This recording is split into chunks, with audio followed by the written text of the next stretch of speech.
আসসালামাইকুম, আমি ইব্রাহিম পিয়ার জামাই হইরাম। আপনারা সামনে আর একটা ভিডিও নিয়ে আমি আইছি। আপনারা জানেন কয়েকটা দিন ধরে আমি অমনি আমার বউ মরছে, আপনিও আমার জানেন মন মানসিকতা পালা নাই। যে কয়েকটা দিন ধরে ওখানে আমি শুনতেছি যে আমার সম্বন্ধে আমার শ্বশুরে আমার নামে মিথ্যা 2-3টা অভিযোগ নিয়ে তুলরা, যে আমি যৌতুক নিছি আর আমার ওয়াইফরে আমি সন্দেহমূলক ভাবে অত্যাচার করছি। এর জন্য একটা ঘটনা করছে। আপনারা আমি আমার আমার মুখ থেকে আপনারও নৌকা আমি আপনার কই বিয়ার পরে আমার বউরে যখন আমি বিয়া করি, বিয়া করার পরে আমিও একটা ছেলের লগে সম্পর্ক আছিল, উমায়ুন খরির নাম। আর বিয়ার ফ্যামিলি এরাও জানে উমায়ুন খরির নাম, পোয়ার বাড়ি রাজনগর, পোয়ার দুবাই থাকে।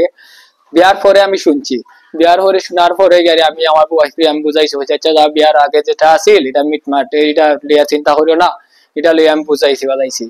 তোর পরে আমার শ্বশুরে কইছেন আমি যৌতুক আনছি।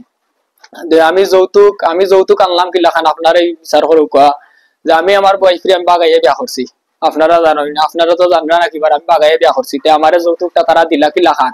আর আমারে বিয়া করছে আর ওই তারার মত যে আমারে বিয়া করলো কেনে, ও যে সম্পর্ক ছিল ও লোকের সাথে তাই যে বিয়া দিতে আসলা। বিয়ের পরেও আমি কোনো যৌতুক দাবি করছি না।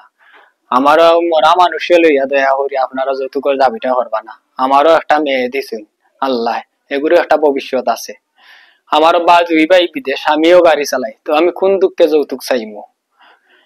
আর আপনারা কুজনি আদে হোক আমার বউরে লইয়ারে আমি কত সুখে আসলাম।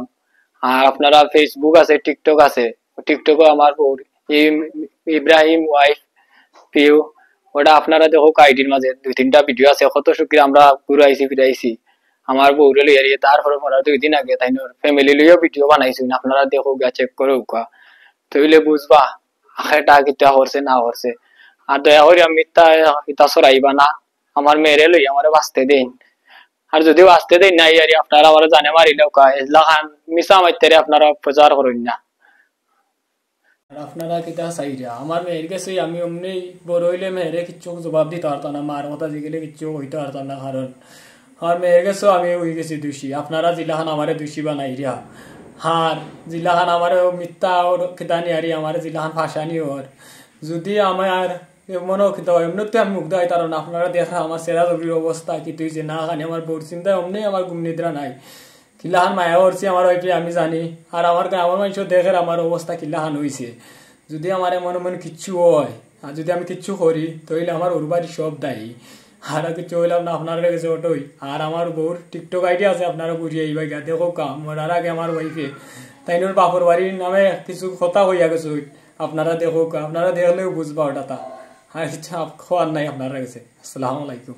আফসোস যে আমার মা বাবা কখনো দেখেন আমি আমার স্বপ্নগুলোর সব বিসর্জন দিয়ে দিছি, সেটা তারা দেখে না। দেখে শুধু আমি খারাপ হয়ে যেতেছি, দিন দিন আমি খারাপ হয়ে যেতেছি। আমি খারাপ এই জন্য হয়ে যেতেছি যে আমার স্বপ্নগুলোর দাম কারো কাছে ছিল না।